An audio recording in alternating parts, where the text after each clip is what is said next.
Welcome দোস্ত, শ্রী দত্ত ম্যাথে। আজকে আমরা করব profit and loss. Profit and লসের যে বেসিক কনসেপ্ট হয় সেটা আজকে শিখব। প্রথমে কনসেপ্ট শিখতে হবে, যেটা আমরা সহজেই প্রতিটা অঙ্ক করতে পারবো। ঠিক আছে, দেখো কীভাবে করবে profit and loss. Profit and লসের এক বেসিক ফর্মুলা বা কনসেপ্ট আজকে শিখব, প্রফিট অ্যান্ড লস। ঠিক আছে, দেখো তোমাকে যদি বলে কোনো ব্যক্তি বা তুমি 100 টাকায় কোনো একটা জিনিস কিনে এনেছো, তোমার ক্রয় মূল্য হচ্ছে 100 টাকা, এটা তোমার সিপি, কস্ট প্রাইস বা ক্রয় মূল্য। ঠিক আছে, তুমি 100 টাকায় কিনে সেটাকে তুমি তোমার বন্ধুকে বিক্রি করলে 120 টাকায়, তাহলে তোমার লাভ বা ক্ষতি কত হলো? ঠিক আছে, তুমি 100 টাকায় কিনছো, 120 টাকায় বিক্রি করছো। ঠিক আছে, তো দেখা যাচ্ছে এখানে আমার 20 টাকা লাভ। পাটিগণিত কিছুই নয়, শুধুমাত্র একটা সাধারণ নলেজ এবং সাধারণ নিয়মে হয়। ঠিক আছে, বেশি ভয় না পেলেই চলবে। তো 100 থেকে তুমি 100 টাকায় 120 টাকায় বন্ধুকে বিক্রি করলে তোমার এখানে লাভ হলো 20 টাকা। এটাই হচ্ছে তোমার এখানে সেলিং প্রাইস, এটা হচ্ছে তোমার সেলিং প্রাইস, এবং এটা তোমার হলো এখানে লাভ বা প্রফিট। ঠিক আছে, এটা হচ্ছে তোমার প্রফিট। তাহলে আমরা প্রফিট কীভাবে পেলাম? প্রফিট পেলাম আমরা এসপি থেকে আমরা সিপি বিয়োগ করলাম, তাই তো। 20টা কীভাবে এলো? 120 থেকে আমরা 100 বিয়োগ করলাম, তবে তো আমার এখানে 20টা এলো। ঠিক আছে, এইভাবে করতে হয় তোমার, এটা হলো প্রফিট। কিন্তু যদি তোমাকে বলে এবারে যে তোমার প্রফিট পার্সেন্টেজ কত, পার্সেন্ট মানে সেটাকে আমরা পার্সেন্টেজ মানে হচ্ছে আমরা সবসময় 100 দিয়ে গুণ করবো। ঠিক আছে, কীভাবে করবো? আমার প্রফিট এসছে এখানে 20 টাকা, 20 টাকা প্রফিট এসছে, কতর মধ্যে এসছে? আমার 100 মধ্যে প্রফিট এসছে। ঠিক আছে, ইন্টু 100, তো আমার 20% হলো আমার এখানে প্রফিট পার্সেন্টেজ। ঠিক আছে, প্রফিট পার্সেন্টেজ যদি আমরা মনে রাখতে চাই, একটা সূত্র আছে বা ফর্মুলা, সেটা হচ্ছে SP minus CP divide by CP into 100। সবসময় সবসময় সিপি দিয়ে সেটা নিচে থাকবে, সেটা সবসময় সিপি হবে। ঠিক আছে, SP minus CP divide by CP into 100, এভাবে আমরা করতে হয় প্রফিট পার্সেন্টেজ। যদি তোমাকে বলে লস, এবারে যদি তোমার দেখা যায় কত পার্সেন্ট তোমার লস হয়েছে। ঠিক আছে, তো এটা তোমার প্রফিট গেল। ধরো তুমি কোনো একটা বস্তু বা কোনো কিছু একটা কিনলে 220 টাকায়। ঠিক আছে, এটা তোমার সিপি। তুমি 220 টাকায় কিনে এনে সেটাকে তুমি ভুলবশত 190 টাকায় বিক্রি করে দিলে। ঠিক আছে, এটা তোমার হলো এসপি। তাহলে তোমার লস কী হলো? 220 টাকায় কিনে তুমি 190 টাকায় বিক্রি করছো, দেখা যাচ্ছে আমার এখানে 30 টাকা লস হচ্ছে আমার। ঠিক আছে, এটা হচ্ছে তোমার 30 টাকা তোমার লস। কীভাবে লস পেলাম আমরা? লস সবসময় সিপি বড় হবে, এসপি ছোট হবে, ডিভাইড বাই, যদি আমার প্রফিট সবসময় এটা হচ্ছে তোমার লস। ঠিক আছে, আর সেম যদি আমরা করতে যাই লস পার্সেন্টেজ, তাহলে CP minus SP divide by CP into হচ্ছে 100। তো এখানে তোমার লস পার্সেন্টেজ কত হচ্ছে বলো? 30 হচ্ছে আমার এখানে লস। কতর মধ্যে হচ্ছে? 30, 220 ছিল আমার কস্ট প্রাইস, ইন্টু 100। ঠিক আছে, এই যা আসবে তোমার সেটা হচ্ছে তোমার এখানে লস পার্সেন্টেজ। 2 15, 150 বাই 11, 11 কে 11, 40, 3 এবং 33, 37, 13 পয়েন্ট সামথিং কিছু একটা আসবে, সেটা তোমার লস পার্সেন্টেজ। ঠিক আছে, আমি পুরোটা করলাম না, জাস্ট দেখানোর জন্য বলছিলাম। ঠিক আছে, তো এইটা গেল সিপি এবং এসপির কনসেপ্ট। তো সবসময় মনে রাখবে যে আমার যদি বলে প্রফিট হচ্ছে আমার প্রফিটে সেলিং প্রাইস বড় হবে বা বিক্রয় মূল্য বড় হবে এবং তার থেকে কস্ট প্রাইস ছোট হবে। ঠিক আছে, লস এটা প্রফিট। লস হচ্ছে আমার সবসময় সিপি বড় হবে এবং এসপি সেলিং প্রাইস ছোটো হবে। প্রফিট পার্সেন্টেজ অফ প্রফিট হচ্ছে আমার SP minus CP divide by CP গুণিত 100। ঠিক আছে, আর যদি বলে লস পার্সেন্টেজ, তাহলে হবে আমার এখানে সিপিটা বেড়ে যাচ্ছে, CP minus SP divide by CP গুণিত 100। দেখো দুটোর ক্ষেত্রে নিচে কিন্তু সিপি থাকবে, সবসময় তোমাকে সিপি দিয়ে নিচে ভাগ করতে হবে। ঠিক আছে, ইন্টু 100 করলে সেটা পার্সেন্টেজে চলে যায়। এটা গেল লস এবং প্রফিট। এবার যদি বলে আমাদের এরপর একটা আছে আমার, দেখো তারপর কী আছে, তোমাকে বলেছে তোমার একটা দোকান আছে, তুমি দোকানে 100 টাকায় কোনো একটা বস্তু কিনে আনলে। ঠিক আছে, তুমি 100 টাকায়, তোমার সিপি সেখানে ছিল 100 টাকা। ঠিক আছে, তুমি 100 টাকায় কিনে আনলে এবং সেটাকে মার্ক করলে তুমি 150 টাকায়। ঠিক আছে, তারপর তুমি দোকানদারকে সেটা বিক্রি করলে 130 টাকায়। ঠিক আছে, তোমার এখানে আমি বলছি সেটা হচ্ছে মার্ক প্রাইস কনসেপ্ট। ঠিক আছে, 100 টাকায় কিনে এনে 150 টাকায় তুমি মার্ক করলে এবং সেটা তুমি 130 টাকায় বিক্রি করলে, তাহলে তোমার এখানে ডিসকাউন্ট কত হবে? ডিসকাউন্ট কী হবে? ডিসকাউন্ট পার্সেন্টেজ, ডিসকাউন্ট আগে বলছি। ডিসকাউন্ট মনে হচ্ছে তুমি মার্ক প্রাইস থেকে কতটা ডিসকাউন্ট দিয়ে সেলিং প্রাইস বিক্রি করলে। ঠিক আছে, 150 মাইনাস 130 হচ্ছে তোমার 20 টাকা তুমি সেখানে ডিসকাউন্ট দিয়েছো। তুমি এখানে 20 টাকা ডিসকাউন্ট দিয়েছো, তোমার 130 টাকায় বিক্রি করেছো। যদি বলে ডিসকাউন্ট পার্সেন্টেজ, তাহলে কী করবে? Same 20 MP minus SP divide by MP into 100, ঠিক আছে।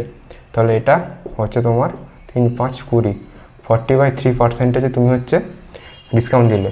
ডিসকাউন্ট পার্সেন্টেজ মানে হচ্ছে discount percentage is equal to MP minus SP divide by MP গুণা 100, ঠিক আছে। MP minus SP divide by MP into 100 হচ্ছে তোমার ডিসকাউন্ট পার্সেন্টেজ, ঠিক আছে। তো এইভাবে করা যায় তোমার। তারপরে আরেকটা দেখাচ্ছি, এটা দিয়ে করা যাবে। এটা গেলো তোমার ডিসকাউন্ট। তো এখানে তোমার প্রফিট কত হবে, যদি বলে এখানে প্রফিট, এখান থেকে তুমি প্রফিট পার্সেন্টেজ কত হচ্ছে, প্রফিট হচ্ছে তোমার 130 SP minus CP, 100 divide by CP সবসময় ইন্টু 100, ঠিক আছে। তাহলে কত হচ্ছে এখানে 30% তোমার এখানে প্রফিট আসছে, ঠিক আছে।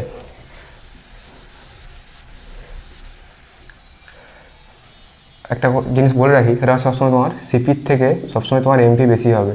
তুমি এক দামে কিনে আনবে এবং সেটাকে বেশি দামে বিক্রি করছো, এই মার্ক করছো, সবসময় সিপির থেকে এমপি বেশি হবে।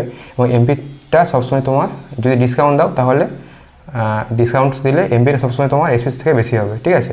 সবসময় এসপির থেকে বেশি হবে, এটা হচ্ছে এসপি, ঠিক আছে। আর যদি তুমি ডিসকাউন্ট না দাও, তাহলে এই এমপিটা তোমার ডাইরেক্ট তখন সেলিং প্রাইস হয়ে যায়। তুমি যদি 100 টাকা কিনে এনে এই 150 টাকায় বিক্রি মার্ক করলে, এবং যদি তুমি এই 150 টাকায় বিক্রি করে দিতে সেলিং প্রাইস, তাহলে তখন তোমার এই এমপিটা এসপি হয়ে যেত, ঠিক আছে। ডিসকাউন্ট দিলে, তুমি যদি ডিসকাউন্ট এর মধ্যে দাও, তখনই তোমার সেটা সেলিং প্রাইস হবে, ঠিক আছে। এবং ডিসকাউন্টটা এমন দিতে হবে যেটা তোমার সিপির থেকে কম হয় এবং সেলিং প্রাইসের থেকে বেশি হয়। তুমি এখানে 130 টাকা বিক্রি করেছিলে, ঠিক আছে। তো এখানে তোমার প্রফিট হয়েছিল, কারণ তুমি 100 টাকা কিনে এনে 130 টাকা বিক্রি করেছিলে। যদি তুমি এইটাকে 130 না করে যদি 90 টাকায় করে দিতে ডিসকাউন্ট দিয়ে, তাহলে তোমার লস হয়ে যেত, এখানে তোমার লস হয়ে যেত। লস মানে হচ্ছে তোমার সিপি বেশি, তোমার এখানে এসপি কম, ঠিক আছে। যদি বলে প্রফিট হয়েছে তোমার এমপি দিয়ে, তুমি মার্ক প্রাইসের উপর ডিসকাউন্ট দিয়ে তোমার বিক্রি করেছো, তোমার সেখানে প্রফিট হয়েছে।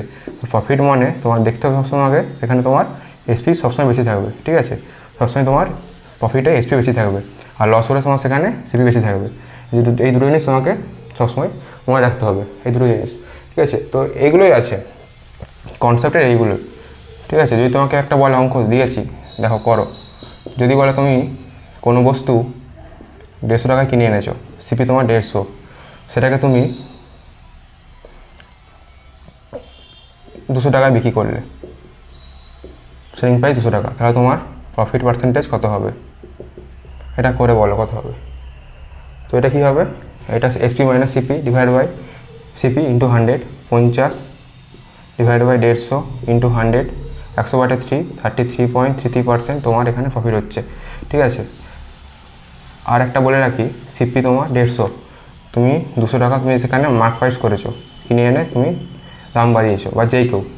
তো মার্ক প্রাইস যদি বলে তোমাকে কীভাবে বার করতে হয়, এখানে মার্কের পার্সেন্টেজ কত, পার্সেন্টেজ মার্ক প্রাইস কত হচ্ছে, এটা 200 divide by 150 divide by 150 into হচ্ছে 100, ঠিক আছে।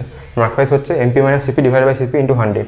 তো এটা হচ্ছে 50/3, এটা হচ্ছে তোমার 50/150 গুণিত 100, 33.33%।